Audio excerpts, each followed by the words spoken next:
Hi, well, welcome to another EC&M Tech Talks.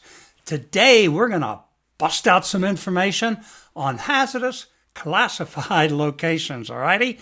So if you're a longtime user of the code, experienced electrician out there, engineer, whatever, this is probably an area that you don't spend a lot of time in unless you're working with hazardous classified locations. If you're new to the code, you're probably trying to figure out what is all this information in Chapter 5 about hazardous locations and what are they and what are the materials and so forth. Maybe you're getting ready to take that exam or something like that. You'd like to get that perspective on just what this is all about. So anyway, that's what we're going to cover in these 5 sections. We're going to start and talk about class and division system. We're going to go back, look at its a little bit how it evolved in the code, and talk about what it really is. It's what we call the area classification system. Maybe you're more familiar with that term. Then we're going to take a look at the materials that cause us problems in Section 2. What are they? And how do we have to protect against them? We're going to see in Section 3. We don't want bad things to happen in our environments and our facilities. So we have different ways, wiring methods, and protection techniques that we can use to prevent the bad things from happening. So we'll cover that in Section 3. Now in Section 4, we're going to take a look at a few specifics on equipment, maybe clear up some confusion issues you've had over the years on equipment. And then finally, in Section 5, we're going to take a brief overview look at the zone classification system, give you a little background on that and how to find information in the code. So let's get started with Section 1. So as we start to dive into this area classification system, it's what we use in the NEC and is common throughout the United States. There is another system, the zone classification system, we're going to talk about in the last section, so we will get to that. But if we go back to the 1920s and the 1930s, it was actually, I think, 1931, when hazardous, and in parentheses, classified locations began to appear in the NEC. Up until that time, you see, electricity was considered hazardous. So we had to have another term, so they used the term extra hazardous locations. Well, now we don't do that, but we have to consider classification of our equipment, systems, and so forth. In other words, in my home, I have a forced air natural gas furnace, and that could be potentially very dangerous, couldn't it? My goodness, if the inspector were to come in and classify my home as a hazardous classified, class 1 area or something, I couldn't afford to build my house, could I? Okay? So we only classify certain locations based on certain types of materials, gases, vapors, dust, flyings, whatever it is, that we're going to be in that area and whether or not they're likely to be present. That's what our area classification system does for that. So by the 1930s, 1931 or whatever, we started to see these hazardous locations appear. It evolved, and finally in 1947, they came up with this term, division system. So we're going to cover what we mean by class and division here in a minute. And so in fact, let's take a look at that system. So I'm going to start over here, and actually I'm going to start with Article 500. I've got my 2023 code book right here in front of me because I say Article 500 in Chapter 5, right? And remember, the first 4 chapters are going to apply as well. But Chapter 5, Article 500 is hazardous classified locations. It's the textbook, as I say. If you need to understand hazardous classified location, the area classification system, read Article 500 then. It's a good textbook. Then that's going to lead you into Article 501, which is the Class 1 locations. Class 1, we're talking about flammable gases and vapors. And we'll go through a little bit what that terminology means, but basically we have flammable gases, and then we have vapors that can be produced from a liquid. So take gasoline, for example. We'll go through gasoline in just a minute. But if gasoline just sits on the, I take my cup here and I put some gasoline in there, it's going to stink in here pretty quick, isn't it? I can smell that gasoline. Those are those vapors that are coming off of that gasoline. So we're going to take a look at that. Those vapors could certainly ignite if they get to a high enough temperature, couldn't they?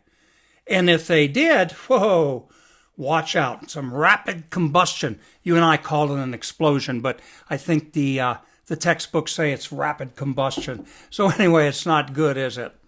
So gases and vapors is what we're going to talk about in Article 501. Now, the question becomes are those vapors likely to be present all the time or just during certain times? And so that determines whether it's a Division 1 or Division 2 area. So if I have my gasoline vapors and they're present pretty much all the time during normal operation of my cup here, which I'm not going to use it for a coffee cup anymore, right? But if I were to say, well, it's in normal operation right now, and those vapors are, they're going to be present around the top of that gasoline. So that would be a Division 1 area. So I'd say that's Class 1, Division 1. Now, if I maybe had a lid on my coffee cup, and the only time that any vapors would escape would be if some abnormal situation. I'm doing some maintenance, I pull the lid off. Or maybe I have a little overpressure valve, right? That senses overpressure, a relief valve that opens up and vents some vapors out. Then I might classify this area on top of my cup as a Class 1 Division 2 area, you see. Now, that's Division 1 and Division 2. Each one of my three classes has those same division requirements. Article 502 is on Class 2 locations. Class 2 is combustible dust, and we'll take a look at some examples of all of this. So, Division 1, Division 2 locations, once again, depending on whether it's likely to be present during normal operation or only when something abnormal maybe is going on or some routine maintenance or something like that. And then Article 503 is Class 3 locations. And these are ignitable fibers, ignitable flyings that may be in the air. And once again, Division 1 or Division 2 locations. I'll mention right now there's another article over here. It tells you down here in the bottom, it says Article 504. It covers intrinsically safe systems. The bottom line is I want to make sure that if I have these gases and vapors or combustible dust or fibers or whatever it is in the air, that I don't get a spark that will ignite that material, or just the temperature of the equipment itself, the surface temperature of the equipment, doesn't ignite that flammable or ignitable materials, whatever it is out there. So that's the bottom line. Well, if I have an intrinsically safe system, it's a system that's specially designed and built, and it has a barrier in it that protects the higher energy side from the lower energy. So in other words, I'm not going to let any high energy fault get over into my intrinsically safe side. There just won't be enough energy in that intrinsically safe side in order to ignite whatever the material is out there. So that's Article 504. It's not that long, but it's a very important article. We have a lot of intrinsically safe equipment out there. Well, let's dive into a little more detail now. If you were to go through these Articles 501, 502, and 503, and we could spend a week doing that, right? However, spend some time and go through it on your own. Just flip through these articles. Remember, Article 500, that's your textbook, as I say. That's where you're going to find all the information relating to hazardous classified locations, all the general information. We're going to look more in detail at it.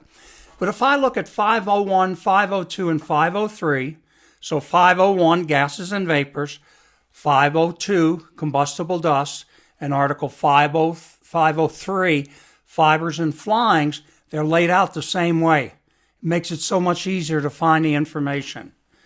There are three different parts in each one of the articles, and it shows you here on the screen.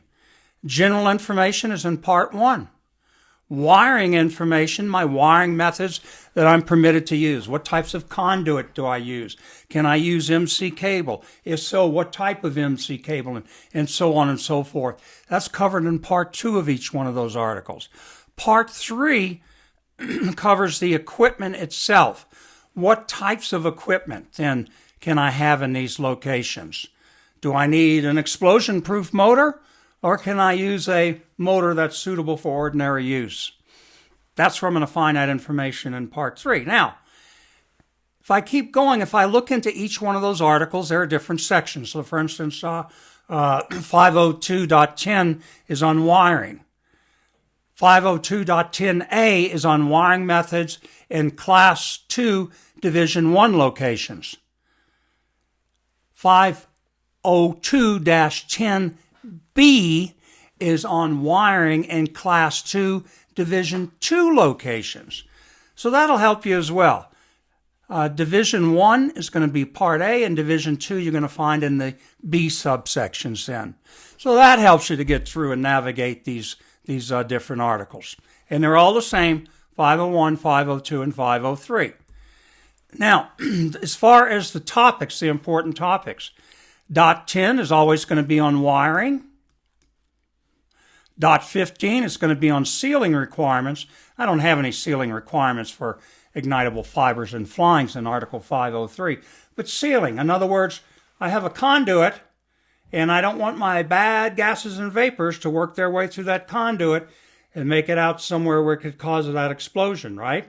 So I'm going to go ahead, and even though I've got those wires running through the conduit, I'm going to put a special fitting in here called that seal fitting, and I'm going to have to pour that compound inside of that seal fitting to prevent those gases and vapors from tracking on through next to my wiring and working their way down my conduit. Now, there are several different types of, or methods, I should say, that's evolved over the years for pouring those seals. The modern seal pouring methods are fairly quick, easier, whatever your instructions are, whatever type of kit you have, you follow that information for that particular compound, and that's how you're going to pour that seal, as we say. So where do those seals go? How close do I have to have them to an enclosure, or before I transition into another division or something like that, if I go from Division 1 to Division 2? And the answer is, well, obviously it depends where you are and what you're talking about. So you have to take a look at Section Dot 15 in 501, 502 to find more information on that. Now, grounding, obviously grounding and bonding is a huge issue when it comes to hazardous locations. So as you thumb through, take a look at Dot 30 in each one of those articles to find the specifics for grounding and bonding. Big issue is static electricity, right? We know we can touch some metal or something and get a little spark on the doorknob or whatever, aggravating. But is there enough energy? Is there enough joules of energy within that spark to ignite those gasoline vapors? Well, I don't know, right? It depends. So that becomes a big issue for us. So grounding and bonding, very important. Make sure you perform all your grounding and bonding properly in accordance with Article 250 and the specific article requirements in 501, 502, and 503, and so on as needed, and additional articles we're going to take a look at. Now, there are also some specific occupancies, is what they call them, but if you think about it, there's a lot of things that we do every day in the United States. We build gas stations called motor fuel dispensing facilities, right? Aircraft hangars. We have lots of aircraft hangars in the United States. Commercial garages are everywhere and so forth. So rather than go through and every time you build one of these facilities, have to try and figure out exactly what you should do in those areas, there are already articles that cover that for you that will help you with that. So there the articles are. 511 is for commercial garages, repair, and storage. And think we're going to have a lot of probably gasoline vapors and other types of solvent vapors and things like that. Article 512 is new for the 2023 code, isn't it? And it is on cannabis oil equipment and oil systems and so forth using flammable materials. And I might add, they can be some very highly flammable materials. We're talking about butane, propane, ethanol. I don't know the process, but whatever it is, they use those some of those chemicals for extraction and can be very, very highly flammable, very dangerous areas. Aircraft hangars, we just talked about, and fuel vapors, solvents in aircraft areas, painting booths, things like that. Motor fuel dispensing facilities all over the place. Bulk storage plants.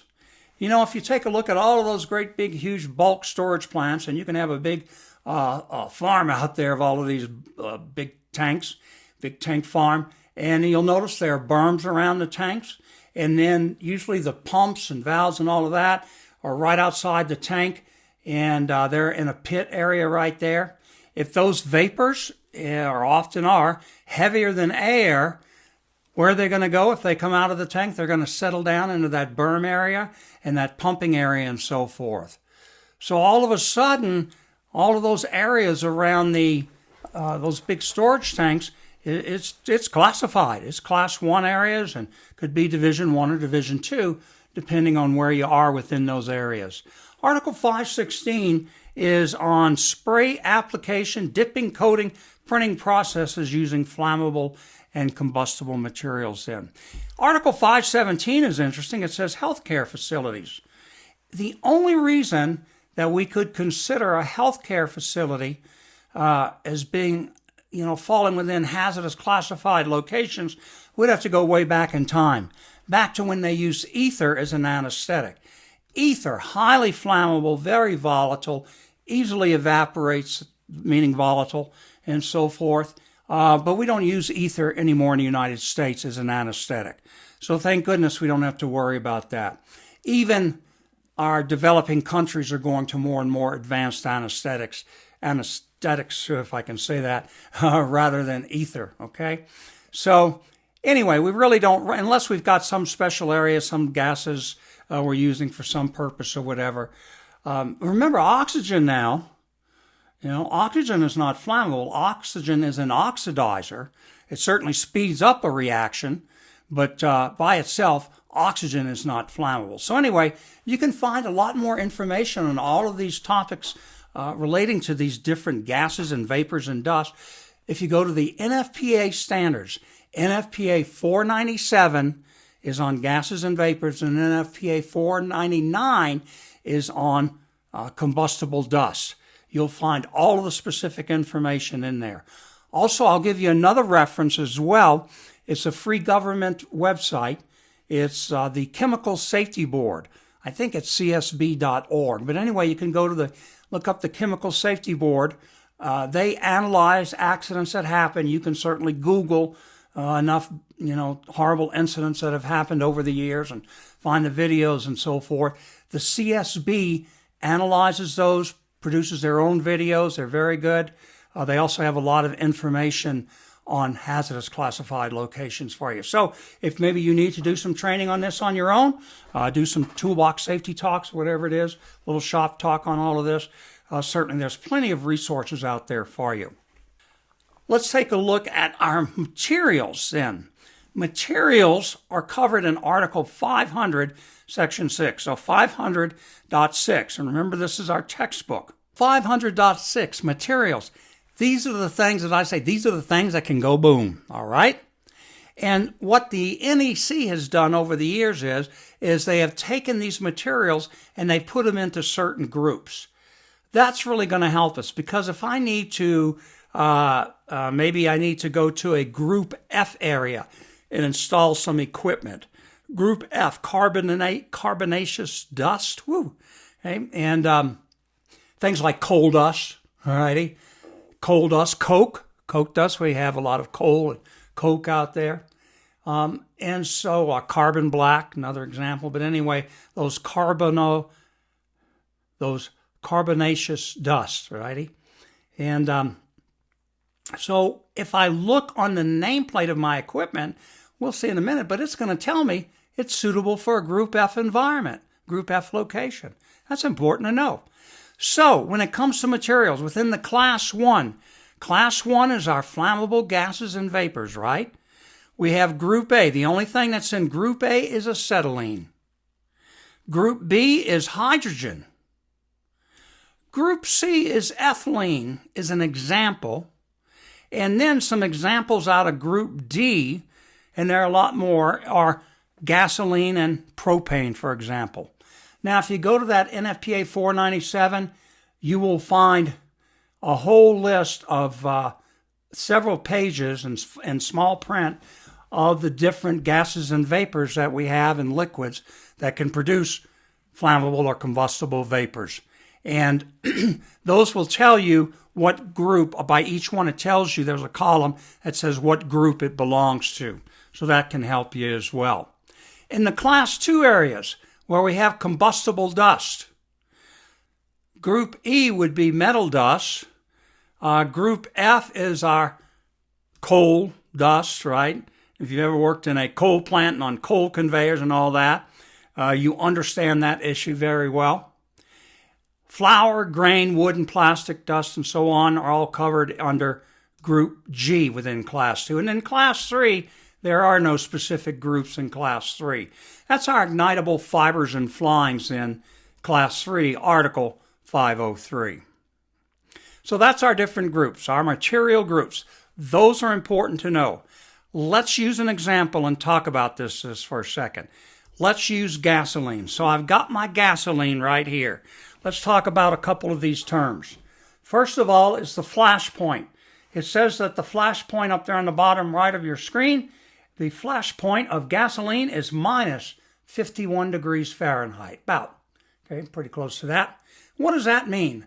That means if this gasoline gets up to minus 51 degrees or more, which it definitely would be now, right?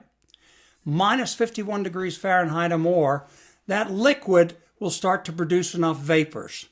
And they can combine with the air, and of course they can ignite if they get hot enough. At what temperature will they ignite? Well, it says that's their AIT, their auto ignition temperature. If I didn't have anything at all to ignite it, and it was just sitting here, and now I went from minus 51 to very hot in this room, say, what does it say, 477 to 536 degrees Fahrenheit? Wow. So around 536 degrees Fahrenheit, these gasoline vapors would ignite if they're concentrated in the air for a minimum of 1.4%. So let's see what we can figure out. I could take a match. When I strike a match, the head of that match, I don't know, somewhere depending, but around 2,000 degrees. Whoa, that's a lot more than that auto ignition temperature. So if I bring that match too close to those vapors, maybe right here, I can smell the vapors, but maybe the concentration is only 0.8%, 0.9%, 1.2. They're now concentrated 1.3 in the air. When I get to 1.4% concentration in the air, I just reached the lower flammable limit, and at those 536 degrees Fahrenheit, certainly the 2,000 on this match, poof, right? Bad things just happen. I now have an explosion. So that's the importance of understanding my flash points, flammable limits, lower flammable, upper flammable limit as well, and so on, and that auto ignition temperature.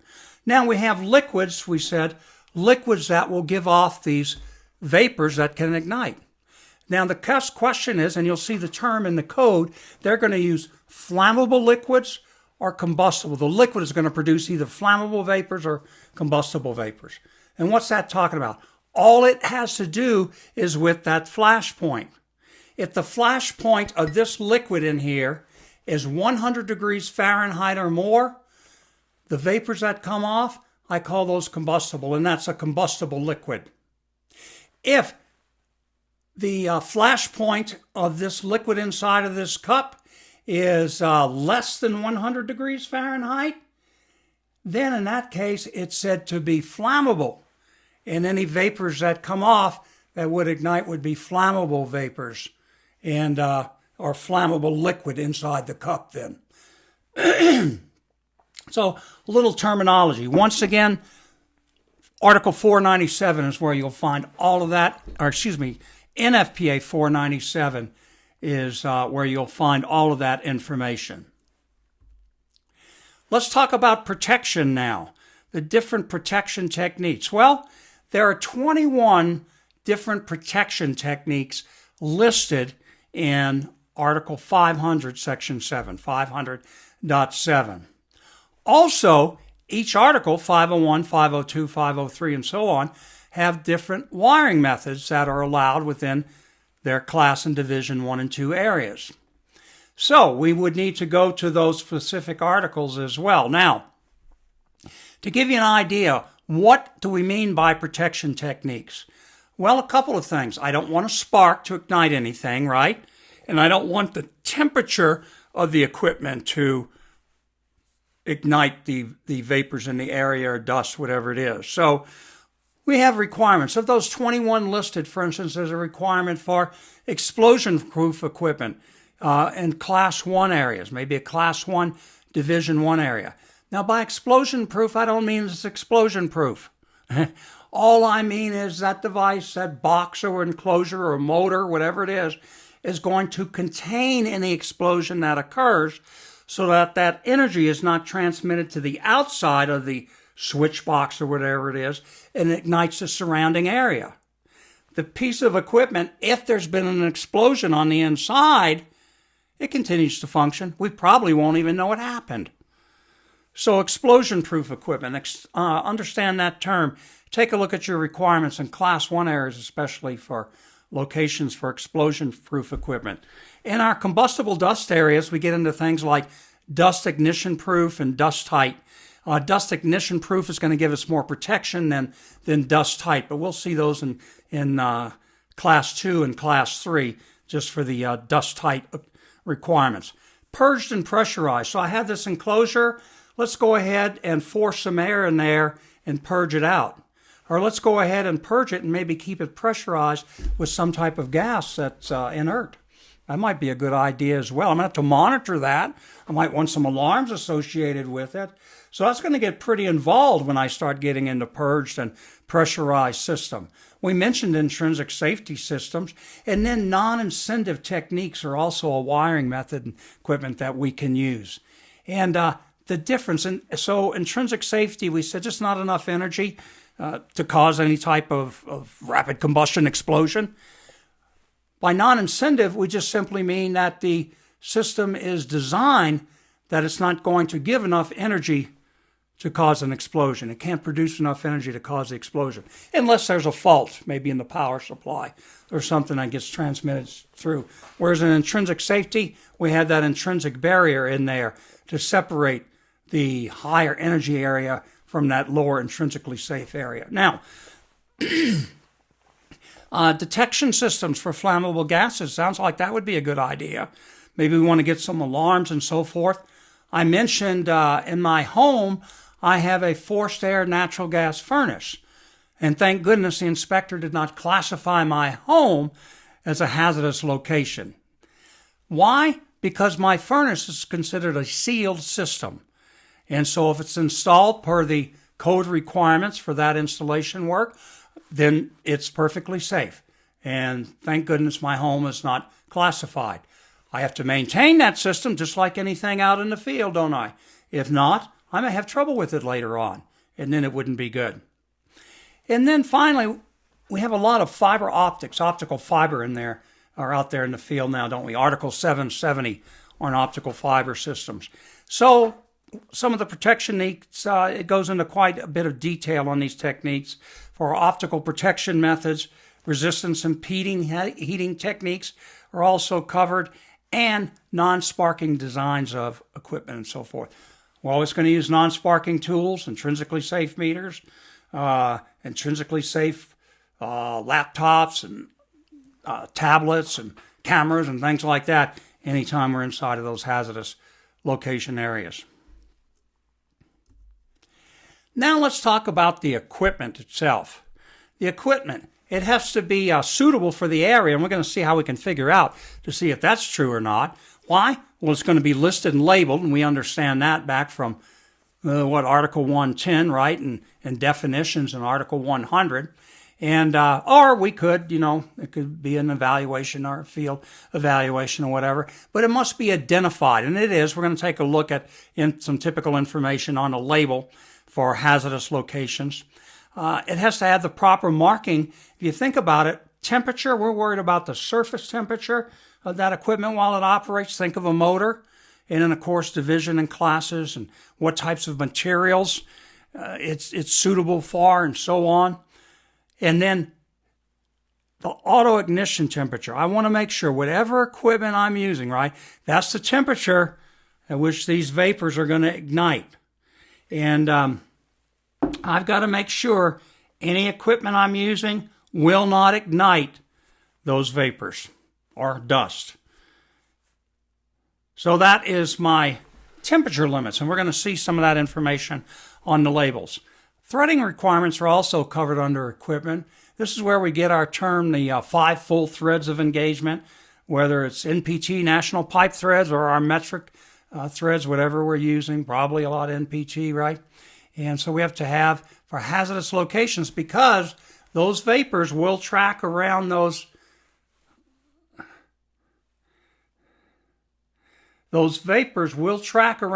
threads and find their way out of that fitting, especially during an explosion. If I have an explosion-proof box and I've got a threaded piece of conduit going into that box, those vapors, when they explode in that box, they got to go somewhere. I don't want them to track out over that conduit and work their way out over those conduit threads. I'm going to allow the cover on my box to rupture just a little bit, just to allow those vapors to escape, but they'll cool down before they get out into the atmosphere and cause any problems for me. And then it says the special considerations, like we talked a little bit about, for optical fiber cables and optical radiation, has to do with our optical fiber equipment and so forth.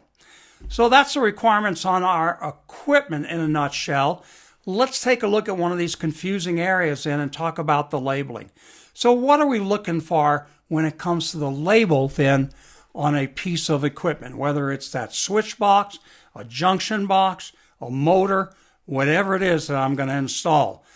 If it's the types of conduit and cables, look in your wiring methods, and they're going to specify whether you can use the, of course, we can always use rigid conduit, but maybe in some locations I can use MC cable, type MC, but it has to say -HL, type MC metal-clad cable, hazardous locations then.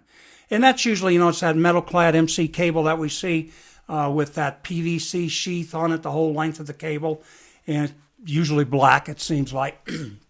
And then wherever we go into an enclosure or terminate that MC cable, we're going to go ahead and use glands, special fittings, then in order to terminate it in that box. So anyway, back to our labels. So let's take a look at, well, this is good. So our label has been tested, or our equipment, I should say, has been tested by a nationally recognized testing lab, a NERDL. OSHA keeps track of all of those for us, don't they? Certainly UL is probably the one we're most familiar with in this country. And then somewhere in that label, we're going to have all the equipment data, and we're not going to go through that. The horsepower of the motor, the full load amps, all of those numbers, design and all of that for the motor. What we're interested in this Tech Talk is the hazardous location information. So it's going to tell us, it should start making sense to us. So for instance, for area classification, it said it's good for a Class 1, Division 1 location. Oh, okay, good. So I can use this piece of equipment in a Class 1, Division 1 location. And just for any types of groups, could I use it in an area with acetylene? No. Look over here. It tells me I can use it only in groups B, C, and D. So I could use it in an area, gasoline or propane, in group D, but not in acetylene, which is group A. I could use it in hydrogen area, which is group B, and so forth. And then it gives me T5. T5 is a temperature code. So if I go to Article 500, it's table 500.8 C4, and it's my classification of maximum surface temperatures. And down the left hand, well, the first two columns are the temperatures themselves. First column in degrees C, second column in degrees F then. And then the far right-hand column gives me the different temperature codes. So if I go down, for instance, T1 is good for a maximum 842 degrees Fahrenheit. T5 is good for 212 degrees Fahrenheit maximum temperature. So if my auto ignition temperature is anything, certainly 212 or less, I definitely would not want to use this piece of equipment in that area. So I would have to go to a higher temperature code, a T4 or T2 or T1, whatever it is. All righty. Then it tells me down here, I can also use it in a Class 2 area. So remember, Class 1, where our gases and vapors, Class 2 is our combustible dust. So I could also use this piece of equipment where I have some combustible dust in a Class 2 area. I can use it in a Division 2, and it's for groups F and G. The temperature happens to be T5, right? It is T5, which is 100 degrees C. Let me point out in 500.8b2, it also tells me that if something is good for a Division 1 location, it's also good for a Division 2 location. Should make sense, right? So back to this top line where we're using this piece of equipment in a Class 1 location, and it says I can use it in a Division 1 location. If I wanted to, I could also use it in a Division 2 location. Could be a cost issue for me as to why I wouldn't want to, but whatever. So just be aware of that. I can always use it in that. If it's good for Division 1, it's good for Division 2 then. So that's my equipment labeling. Those are the things, and I can go through 500.8 and it'll tell me what has to be on the label and so forth. But I think this label pretty well explains it in a nutshell for us, what we're looking for. And finally, let's talk about in this last section about the zone classification system. The zone classification system, we're going to find two articles. We're going to find Article 505 and 506. Now, the zone classification system, we might say is the European method for classifying areas and equipment and wiring methods and protection techniques and so forth for hazardous classified locations. Its purpose is the same. It prevents vapors and dust and fibers and flyings from igniting due to electrical equipment, sparks or temperature of the equipment surface then. So the same purpose, we're protecting ourselves from fire and explosion with this. But it's a different system. Similar, same purposes, but different. In fact, the code book says I cannot within a system use both of them together. So I can have some process system and start over here with the zone classification system and then further downstream move into the area classification system. Got to keep one system for the whole stretch. Now, and the reason is because even though they're similar, they're different, alrighty? The zone classification system first appeared in the code book. Article 505 appeared in 1996, so it's been there for a while. And the Canadian Electrical Code, actually, they had the area classification system. They've since moved that to an appendix in the back of the Canadian Electrical Code. And now within the code itself is the Canadian Code is their zone classification system. So Article 505 covers our gases and vapors. As I say, the bad gases and vapors, right? Article 505. And rather than divide them up into divisions, they use zones, zone 0, 1, and 2. Zone 0, it tells us, is where I would expect my vapors to be present continuously. Think of the inside of a bulk storage tank. Yeah, I'm always going to have those vapors present in there. A zone 1 area would be where the vapors would be present during normal operation. So I would expect vapors during normal operation. And then in a zone 2 area, that particular area, I may have some vapors when something's going on, that relief valve lifted or whatever it is, but it would just be there for a short period. It tells us if we only expect those vapors there for a short period, that's a zone 2 area. And obviously my wiring methods, equipment methods, protection and so forth is all going to vary depending on whether I'm in a zone 0, 1, or 2 area then. Now, Article 506 over here is on dust, fibers, and flyings then. So they group it all together into one article, Article 506, our combustible dust and our fibers and flyings. And they have zones 20, 21, and 22. Zone 20, so again, I would expect my dust or fibers, flyings, to be present continuously. Only occasionally during normal operation if it's been designated as a Zone 21 area. And then, just for very short periods, that would be considered a Zone 22 area then. So, that's how you come up with your zone classification system. The questions that we get all the time is, what does that AEX mean? What is that, okay? And we see that on equipment. So if we were to go back to that label, we may well see additional information on that label. It might say AEX. AEX means it's European equipment. Probably manufactured in Europe, I guess, or whatever. But it's European equipment, but it's been built to the American standards, so we can also use that equipment, and it would comply with our NEC then. So we're allowed to use AEX equipment. Once again, you just got to read the label and see what applies. So if I see AEX, great, I can use it. What do I have to pay attention to? It's going to give me a type of protection technique. They don't, for instance, they don't say, this is a flame-proof enclosure on the nameplate. They just say DB. You got to know what DB means. Not, it's in the code book and in the NEC, right? Also, we grouped our materials according to groups A, B, C, and D, and so on. They grouped theirs into, like 2C, for example. Group 2C is a gas group. It consists of hydrogen and acetylene. We had those broken out, didn't we, within our groups A and B. Already you can see the differences then, can't you? So you can't just exchange one system for the other. You just can't exchange one piece of equipment that you use in the zone system for a piece of equipment you use in the area classification system. It's not going to work. You're going to run into differences there. Unless it's marked AEX, then you can use it.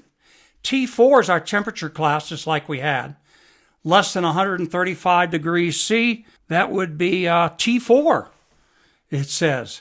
And sure enough, it says T4. It's the same table in 500.8.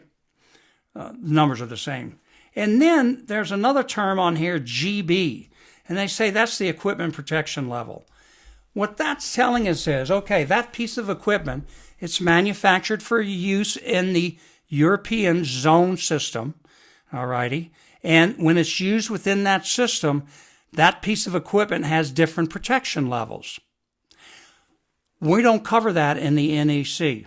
If it meets all of those requirements above, temperature, gas group, and AEX, and type of protection, all that, whatever we need, GB doesn't really apply.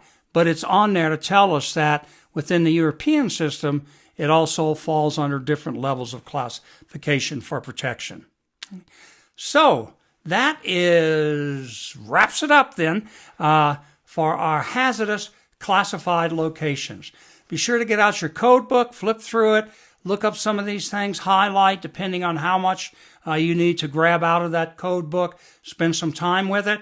And remember, until the next time, be safe.